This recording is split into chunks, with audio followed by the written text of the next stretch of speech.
बिस्मिल्लाहिर्रहमानिर्रहीम। अस्सलाम वालेकुम नादरीन, आप यूट्यूब चैनल देख रहे हैं। मैं इमरान खान हूँ। नादरीन, पाकिस्तान का जो तजारती मुआहदा उसकी चीज़ें अब सामने आना शुरू हो गई हैं। वज़ीर आज़म मुबारकबादें दे रहे थे, लेकिन जो हकीकत है वो ये है कि पाकिस्तान के ऊपर अमेरिका ने 19% टैरिफ लगा दिया है। पाकिस्तान और अमेरिका के बीच में जो तजारत होती है, पाकिस्तान अमेरिका को ज़्यादा चीज़ें भेजता है और अमेरिका पाकिस्तान को कम चीज़ें भेजता है। यानी अगर आप इसके बीच में फ़र्क निकालेंगे कौन किसको कितने रुपए की चीज़ भेजता है, तो लगभग 3 से 4 अरब डॉलर पाकिस्तान ज़्यादा सामान भेजता है अमेरिका के मुकाबले में। अमेरिका पाकिस्तान को जो कुछ भी भेजता है वो 2 अरब डॉलर से कम का है, और पाकिस्तान जो अमेरिका को भेजता है वो 5 अरब डॉलर से ज़्यादा का है। पाकिस्तान अमेरिका को जितनी भी चीज़ें भेजता है उनमें सबसे ज़्यादा टेक्सटाइल इंडस्ट्री की चीज़ें हैं। लगभग 90% के करीब जो पाकिस्तान की एक्सपोर्ट है, जो अमेरिका को पाकिस्तान चीज़ें भेजता है, उसमें टेक्सटाइल है, कपड़ा है, इस तरह की चीज़ें हैं। अमेरिका पाकिस्तान में लोहा, मशीनरी, कपास, इस तरह की चीज़ें बहुत सारी वो भेजता है। हथियार भी पाकिस्तान अमेरिका से लेता रहा बड़े लंबे अरसे तक। तो इस डील जिसे वज़ीर आज़म कामयाबी करार दे रहे थे, क्या ये वाकई कामयाबी है? तो जितने लोग समझते हैं मईशत को, उन सब के मुताबिक ये कामयाबी नहीं है। ये पाकिस्तान को एक तरह का चूना लग गया है। पाकिस्तान अमेरिका को लगा रहा है और अमेरिका पाकिस्तान को लगा रहा है, और एक्चुअली चूना लग रहा है पाकिस्तान की आवाम को। पाकिस्तान अमेरिका से तेल इंपोर्ट करेगा, ये एक मुआहदा कर लिया गया अमेरिका के साथ। अब आप ये अंदाज़ा करें कि अमेरिका कहाँ पे और पाकिस्तान कहाँ पे है। यानी ये जो ट्रेड का डेफिसिट है, ये जो अमेरिका को फ़र्क पड़ता है कि जनाब आप ज़्यादा पैसों की चीज़ें भेज रहे हैं, हम कम पैसों की चीज़ें भेज रहे हैं, लिहाजा ये जो फ़र्क है ये ख़त्म किया जाए। अब ये फ़र्क ख़त्म करने के लिए अमेरिका से फौरी तौर पर पाकिस्तान क्या ले सकता है? तेल ले सकता है, हथियार ले सकता है। ये दो चीज़ें हम ले सकते हैं ना अमेरिका से। तो हथियार पाकिस्तान पहले भी अमेरिका से लेता रहा, आइंदा भी लेगा, जो मेरी अंडरस्टैंडिंग है, और जो चीज़ें आहिस्ता आहिस्ता सामने आ रही हैं। और उसके अलावा तेल लेने का फैसला किया गया है। यहाँ जो खलीजी ममालिक हैं आसपास, ये तो बहुत करीब हैं। यहाँ से पाकिस्तान हमेशा से तेल लेता रहा है, सस्ता तेल हमें मिल जाता था। हालांकि हमने आलमी मंडी में तेल सस्ता होने के बावजूद अपने लोगों का खून पसीना निचोड़ दिया, इतना महंगा हमने पाकिस्तान में पेट्रोल बेचा है। अब जो तेल हम खलीजी ममालिक से नहीं लेंगे, अमेरिका से लेंगे, आपको पता है उसका फासला कितना है? ये समुद्री रास्ते से तेल आता है, और जो फासला है वो बढ़ के कम से कम 8 से 10 गुना हो जाएगा। खलीजी ममालिक का फासला आपका मैक्सिमम 2000 किलोमीटर बन जाता है, नॉटिकल माइल्स में समंदर में नापते हैं। तो जब आप जाएंगे अमेरिका, तो फिर वो दुनिया का दूसरा कोना है। यानी ज़मीन का जो गोला है, इसके एक तरफ पाकिस्तान है तो दूसरी तरफ अमेरिका है। जब पाकिस्तान में दिन होता है तो दूसरी तरफ रात होती है। ये इतना ज़्यादा फ़र्क है। तो मैक्सिमम फासले वाली जगह से पाकिस्तान तेल लेकर आएगा, और यही अमेरिका यूरोप से भी चाहता था कि आप हमसे लें एनर्जी और रशिया से ना लें। और रशिया को, पाकिस्तान को मना किया अमेरिका ने कि रशिया से आपने नहीं लेना, तो पाकिस्तान ने नहीं लिया। हालांकि रशिया करीब है, पाकिस्तान को सस्ता ऑयल दे रहा था, पाकिस्तान की रशिया के साथ डील बन रही थी। तो पाकिस्तान ने अमेरिका के कहने के ऊपर रूस से तेल नहीं लिया। ये पाकिस्तान ने अमेरिका की बात मानी। उसके अलावा पाकिस्तान ने जो है वो ईरान के साथ भी कोई मुआहदा नहीं किया, गैस पाइपलाइन का, बाकी चीज़ों का, जिससे पाकिस्तान को बहुत फ़ायदा हो सकता था। पाकिस्तान ने यहाँ पे भी अमेरिका की बात मानी। बहुत सारी चीज़ें चाइना को लेकर पाकिस्तान कर रहा है, पाकिस्तान वहाँ पे भी अमेरिका की बात मानता है, इंडिया के मामलात में भी बात मानता है। और अमेरिका जैसे ही बटन दबाता है, पाकिस्तान सीज फायर भी कर देता है अच्छे बच्चों की तरह, कि इंडिया ने अमेरिका को कहा इनको रोको भाई, तो अमेरिका ने पाकिस्तान को कहा और फ़ौरन सीज फायर हो गया। भाई आप कम से कम उतना नुकसान तो इंडिया का करते जितना उन्होंने आपका किया था। हाँ, तैयारे हमने उनके गिराए हैं, लेकिन ग्राउंड पे उन्होंने हमारा नुकसान ज़्यादा किया और उन्होंने ज़्यादा मिसाइल पाकिस्तान पे मारे। लेकिन तैयारे जो इंडिया के गिरे हैं ना, वो सारी ज़िंदगी याद ही रखेंगे जो उनके साथ हो गया है। बहरहाल, ये जो टैरिफ, एक तो तेल पाकिस्तान अब लेगा अमेरिका से, लंबा ही किराया पड़ेगा, और अमेरिका से तेल पहुँचेगा पाकिस्तान। डोनाल्ड ट्रंप ने कहा था पाकिस्तान में तेल निकलेगा और पाकिस्तान में अमरीकी कंपनियाँ तेल निकालेंगी। हमें ये नहीं पता था कि डोनाल्ड ट्रंप की जो कंपनी है वो पाकिस्तानियों का तेल निकाल देंगी। यानी जब आप अमेरिका से तेल मंगवाएंगे इतनी दूर से, तो फिर कीमत तो बढ़ेगी और आपको वो पे करनी पड़ेगी, और तेल की कीमत लगातार बढ़ती ही जा रही है। पाकिस्तान की हुकूमत ने एडवांस में तेल की कीमत इतनी बढ़ा दी है कि आलमी मंडी में कीमतें कम होने के बावजूद पब्लिक को किसी किस्म का इन्होंने टके का रिलीफ नहीं दिया, बल्कि कीमतें बढ़ाते गए। अभी जिस अंदाज में इन्होंने कीमतें बढ़ाई हैं, इमरान खान साहब के दौर से अगर आप मवाजना करें, तो जितनी आलमी मंडी में इस वक्त कीमत है, पाकिस्तान में फी लीटर कीमत 100 रुपए से कम होनी चाहिए थी। अगर इमरान खान साहब के दौर वाला फार्मूला आप लगाएं, तो कि वो 100 रुपए बैरल से ऊपर, वो $100 फी बैरल से ऊपर वो खरीद रहे थे, कभी 110 का, कभी 120 का। वो बड़ा महंगा पेट्रोल खरीद रहे थे और 150 में बेच रहे थे। तो अब ये तो खरीद रहे हैं 60 का 70 का इसके बीच में खरीद रहे हैं, तो ये आधी कीमत पे खरीद रहे हैं, तो इसका मतलब है इनको उससे आधी कीमत में 75 रुपए में नहीं तो चलो 100 रुपए में बेचना चाहिए। लेकिन इन्होंने किया क्या, उसकी कीमत डबल कर दी, 250 पे लेकर चले गए।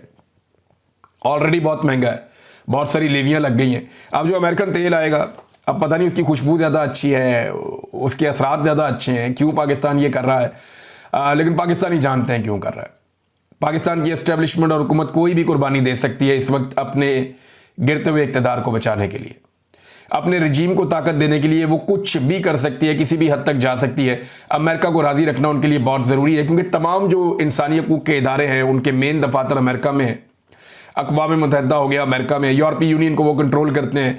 ह्यूमन राइट्स की बड़ी बड़ी ऑर्गेनाइजेशन जहाँ से पाबंदियाँ लगती हैं, चाहे फैटफ है या बाकी सब हैं, वो सारे अमेरिका के ज़ेरे तसल्लुत हैं।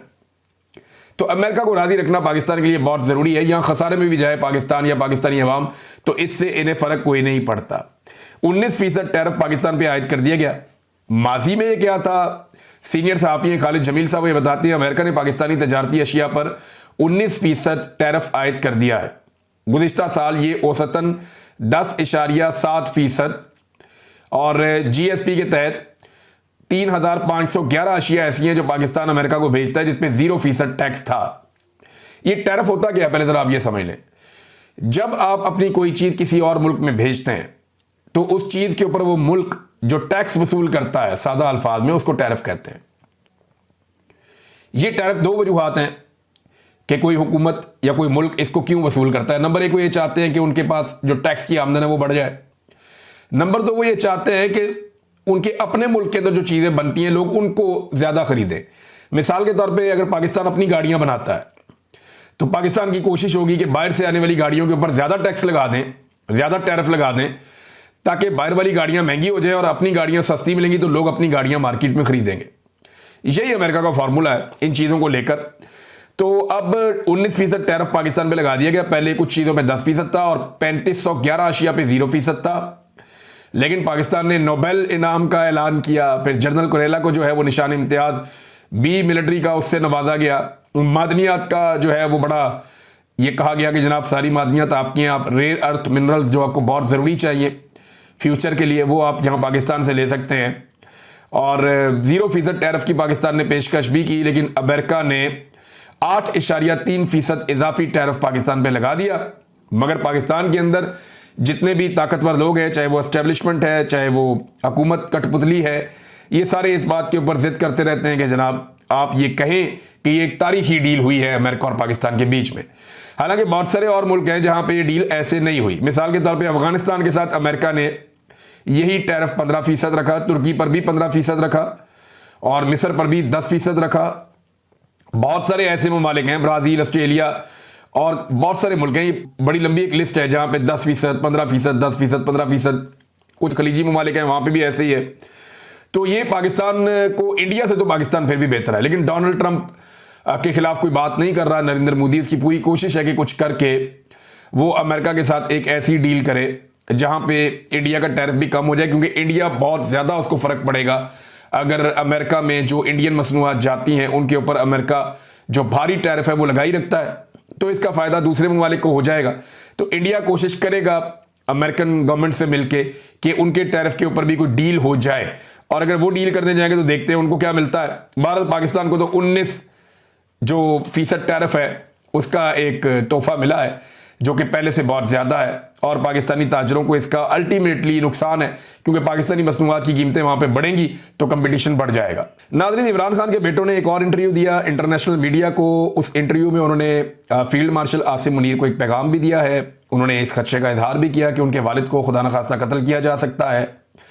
उनसे ये भी पूछा गया कि आप अगर पाकिस्तान जाते हो आपको गिरफ्तार किया जाता है, फिर ये चीज़ों पे भी बात हुई। फील्ड मार्शल को उन्होंने एक पैगाम भी दिया बड़ा क्लियरली। इंटरव्यू जो है वो आज के दिन में नशर हो जाएगा और इस पे वो डेमोक्रेसी का पैगाम दे रहे हैं, मैंडेट के एहतराम का पैगाम दे रहे हैं। वो इंटरव्यू आता है तो उसकी तफसीलात आपके सामने रखेंगे, लेकिन इमरान खान साहब के बेटे कोशिश कर रहे हैं कि दुनिया तक वो ये आवाज़ पहुँचाएँ कि उनके वालिद के साथ ज़्यादती हो रही है और उनके वालिद के खिलाफ जो ज़्यादतियाँ हो रही हैं उन पर आलमी सतह पर बाकी लोग भी आवाज़ उठाएँ, ताकि पाकिस्तान की मिलिट्री एस्टेब्लिशमेंट पर दबाव बढ़े और वो इमरान खान को छोड़ने का फैसला करें या इमरान खान को छोड़ने पर मजबूर हो जाएं।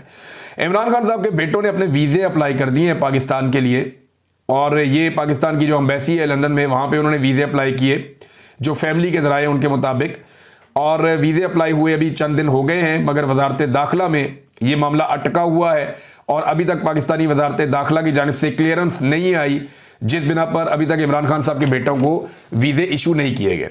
एक तरफ सब लोग कहते हैं जनाब इमरान खान साहब के बेटों को हक है वो आ जाएं, कभी कहते हैं आएंगे तो पकड़ लेंगे, सब अपनी अपनी बात करते हैं। उन्होंने वीज़े अप्लाई किए, इसका मतलब है वो आना चाहते हैं। पाकिस्तान की हुकूमत फ़िलहाल उन्हें वीज़े जारी नहीं कर रही और उनकी फैमिली ने अब ये बात डिस्क्लोज कर दी है कि इमरान खान के बेटों के वीज़े जारी नहीं किए जा रहे। इमरान खान साहब का जो पैगाम है 5 अगस्त के हवाले से, क्योंकि 5 अगस्त को 2 साल पहले उन्हें गिरफ्तार किया गया था, सलमान अकरम राजा साहब ने बड़ा क्लियरली कैटेगोरिकली उनका पैगाम पहुंचाया। उन्होंने कहा जी कोई तसादुम नहीं है, कोई टकराव नहीं है, हम कहीं निकल कर इकट्ठे होकर जाने नहीं वाले। इमरान खान का पैगाम यह है कि 5 अगस्त को इस मामले को पीक पर ले जाओ, पूरे मुल्क के अंदर एक तहरीक की तरह इस मामले को फैलाएं। और उसमें इमरान खान साहब ने कहा कि निकलें सारे के सारे अपने घरों से बाहर, कोई ज़रूरत नहीं है, कोई इस्लामाबाद की तरफ नहीं जा रहा, कोई किसी और शहर की तरफ मार्च नहीं कर रहा। जो जो लोग जिन जिन शहरों में, जिन जिन देहातों में, जिन जिन इलाकों में रहते हैं, वो अपने अपने इलाकों में निकल कर बाहर रैली निकालें, एहतजाज करें, धरना दें, उस दिन अपनी ताकत शो करें रियासत के सामने पाकिस्तान के अवाम। जैसे 8 फरवरी को अवाम ने एक बहुत बड़ा धचका लगाया था पाकिस्तान की मिलिट्री एस्टेब्लिशमेंट को और पाकिस्तान की रियासत को, और एक बदनुमा दाग शिकस्त का उनके माथे के ऊपर लिख दिया कि पाकिस्तान की अवाम जो है वो एस्टेब्लिशमेंट को तनहा भी शिकस्त दे सकती है, निहत्ती शिकस्त दे सकती है। तो अवाम में तो ताकत बहुत होती है ना, तादाद बहुत बड़ी होती है, और यही तो मालिक है असल पाकिस्तान के। तो इमरान खान साहब ने ये नहीं कहा कि सारे निकल के कहीं चल पड़ेंगे और उस दिन कुछ बहुत बड़ा मामला हो जाएगा, लेकिन उस दिन ये 5 अगस्त का दिन बड़ा तभी हो सकता है जब पूरा पाकिस्तान 5 अगस्त को निकल के बाहर आ जाए। क्या पाकिस्तानी बहुत बड़ी तादाद में निकल के बाहर आ जाएंगे? दुनिया भर से इतलात आ रही हैं। जापान से मुझे कुछ लोगों ने मैसेजेस भेजे, उन्होंने बताया जी कि जापान में बड़ा तगड़ा प्रोग्राम होने जा रहा है ओवरसीज पाकिस्तानियों का, जैसा कि लंदन में हो रहा है, बार्सिलोना में हो रहा है और अमेरिका में हो रहा है, मैंने आपको पहले भी बताया था। अब ऑस्ट्रेलिया के अंदर जो है वो मल्टीपल प्रोग्राम्स होने जा रहे हैं, पाकिस्तान तहरीक इंसाफ के लोग या ओवरसीज पाकिस्तानी कर रहे हैं। तो दुनिया के तमाम ममालिक से इतलात आ रही हैं, मैं आपके साथ शेयर करता जाऊँगा जैसे जैसे दिन करीब आएंगे। ऑस्ट्रेलिया में संडे को ये प्रोग्राम है उधर जापान में, और फिर ऑस्ट्रेलिया में भी एक प्रोग्राम है। इनकी तफसीलात मैं आपके साथ शेयर करूंगा। अभी पाकिस्तानियों को जो इमरान खान साहब का वाहिद पैगाम है वो ये है कि 5 अगस्त को सारे के सारे अपने घरों से बाहर आ जाएं। कोई ज़रूरत नहीं है कोई तसादुम की, कोई लड़ाई की, अपने घरों से बाहर आएँ और आकर रजिस्टर करें कि आप इमरान खान के साथ खड़े। जहाँ जहाँ आप रहते हैं वहीं पर इकट्ठे हो और इमरान खान के साथ या पाकिस्तान के साथ जो जो ज्यादती हो रही है, जो कुछ पाकिस्तान की एस्टेब्लिशमेंट पाकिस्तान के खिलाफ कर रही है, उस सब के खिलाफ आप निकल कर अमन के साथ, पुरअमन तरीके से आप इकट्ठे होकर अपना एक प्रोग्राम करें, और उसकी वीडियो जो है वो सोशल मीडिया पर जब जाएंगी तो एक बड़ा इम्पैक्ट आएगा। पाकिस्तान की सियासत को एक नई एनर्जी मिलेगी। इलेक्शन के बाद से लेकर अभी तक मामला डाउन हुआ नहीं, तो ये मामला डाउन होगा भी नहीं। एक बहुत बड़ा खतरा है नाज़रीन, मुझे एक मेरे सोर्स ने बताया और उसने ये क्लेम किया, उसने ये कहा कि जिन गवाहों ने गवाही दी है 9 मई के मामलात में, ये जो स्टार गवाहान है, इनसे काम ले लिया गया है और जो कुछ इनसे करवाया जाना था वो करवा लिया गया है। अब इनकी जो गवाहियां हैं उनको तमाम लोग, जितने भी वकला हैं, मेरी बात होती है या जो सहाफ़ी है उनसे मेरी बात होती है, वो सब कहते हैं झूठी गवाहियां हैं। इन बेचारों ने अपनी नौकरियां पूरी की हैं और जो इन्हें कहा गया इन्होंने वो गवाहियां दे दी, और अदालत के अंदर बाकायदा साबित हुआ ये गवाहान झूठे हैं। और लेकिन इनके झूठे साबित होने के बावजूद इन्हीं की गवाहियों की बुनियाद के ऊपर पाकिस्तान तहरीक इंसाफ की पूरी पार्टी को, क़यादत को फारिग कर दिया गया है।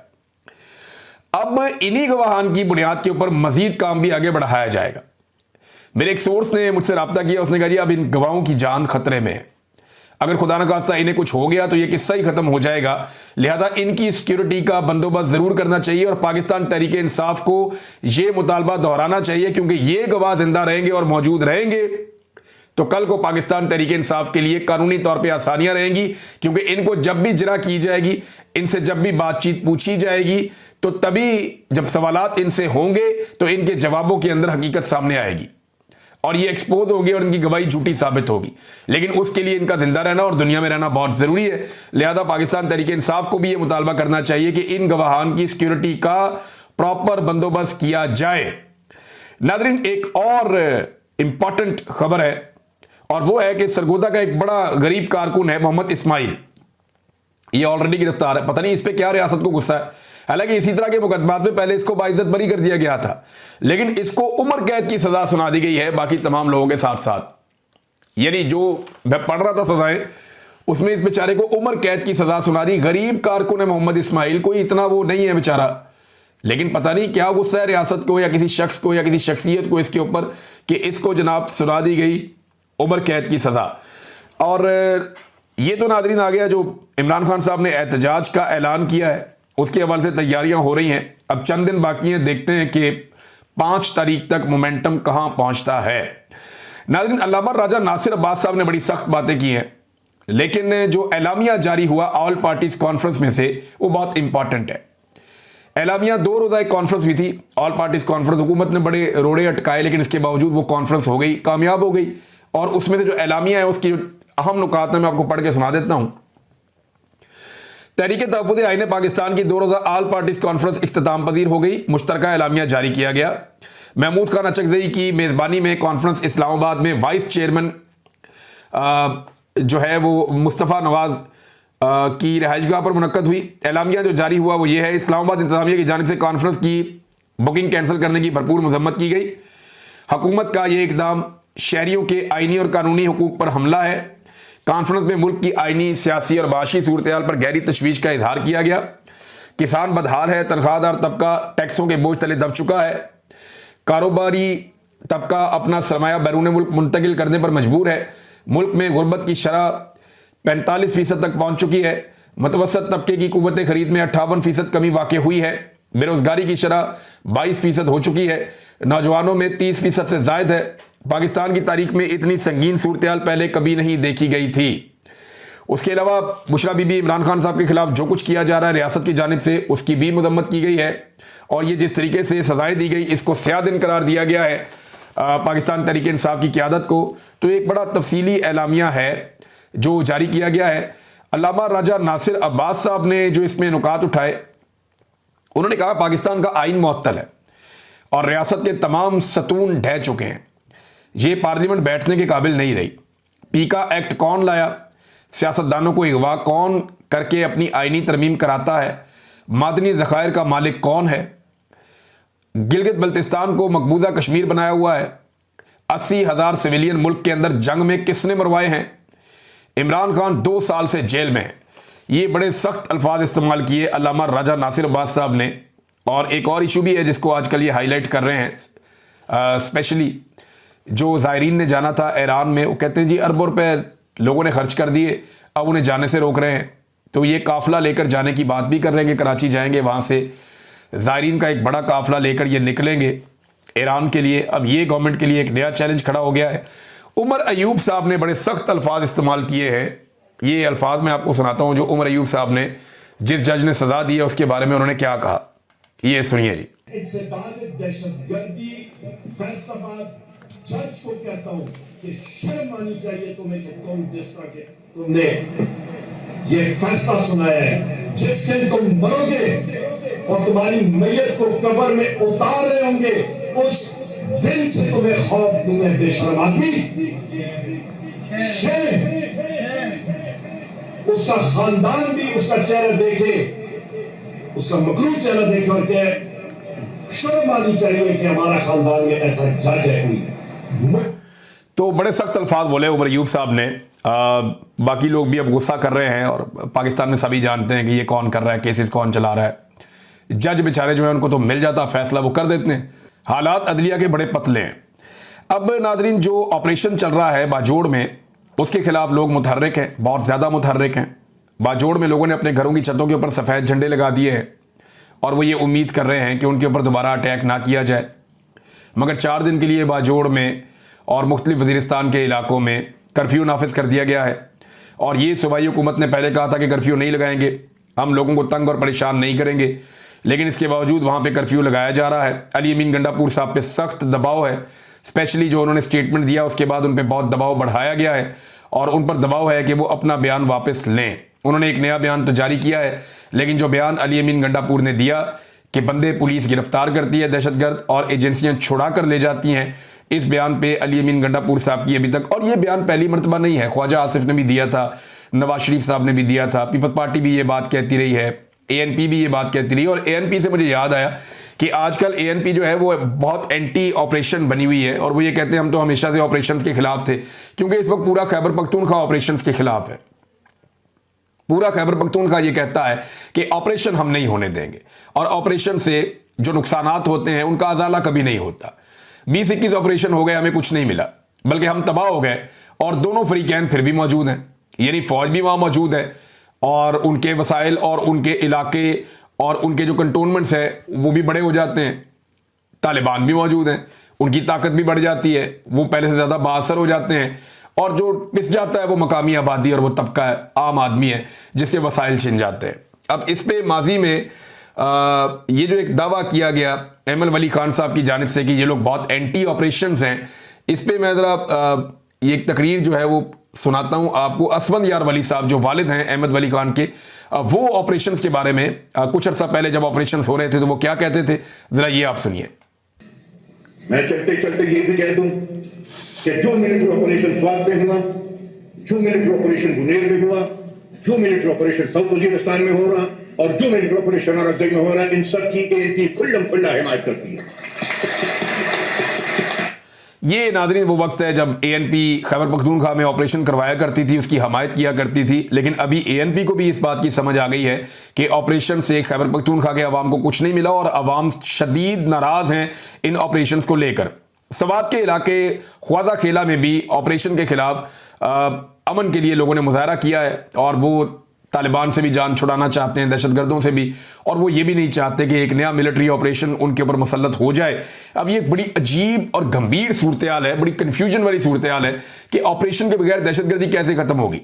तो उसका पूरा एक मैकेनिज्म मौजूद है कि सूबाई हुकूमत को वसाइल दिए जाएँ, पुलिस जो है वो ऑपरेशन करे, क्योंकि जो सिविलियन के इलाके हैं वहाँ पर जब फोर्सेज जाती हैं तो बहुत कोलेटरल डैमेज होता है। जब फौज जाती है तो फौज के हथियार बड़े हथियार है, वो बहुत नुकसान पहुंचाते हैं।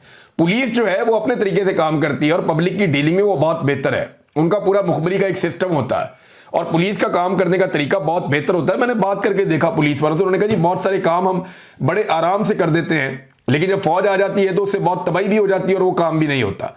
लिहाजा पुलिस की ट्रेनिंग है, पुलिस को इसकी समझ है, उनको वसाइल दिए जाएं तो वो ज़्यादा बेहतर अंदाज से निमट सकते हैं। लेकिन पुलिस ये कहती है कि जनाब जब भी हम पकड़ते हैं दहशतगर्द बकौल गंडापुर साहब के, तो एजेंसियां आकर छुड़ा कर ले जाती हैं। तो ऐसे भी काम नहीं चलेगा, इन चीज़ों को ठीक करना पड़ेगा, मिलकर बैठना पड़ेगा, लोगों की बात सुननी पड़ेगी, क्योंकि अवामी ताईद और हमायत के बगैर आप कोई भी ऑपरेशन नहीं कर सकते। अगर करेंगे तो आप उसे कामयाब करार नहीं दे सकते। अब तक के लिए इतना ही, अपना ख्याल रखिएगा, अपने इस चैनल का भी। अल्लाह हाफिज़।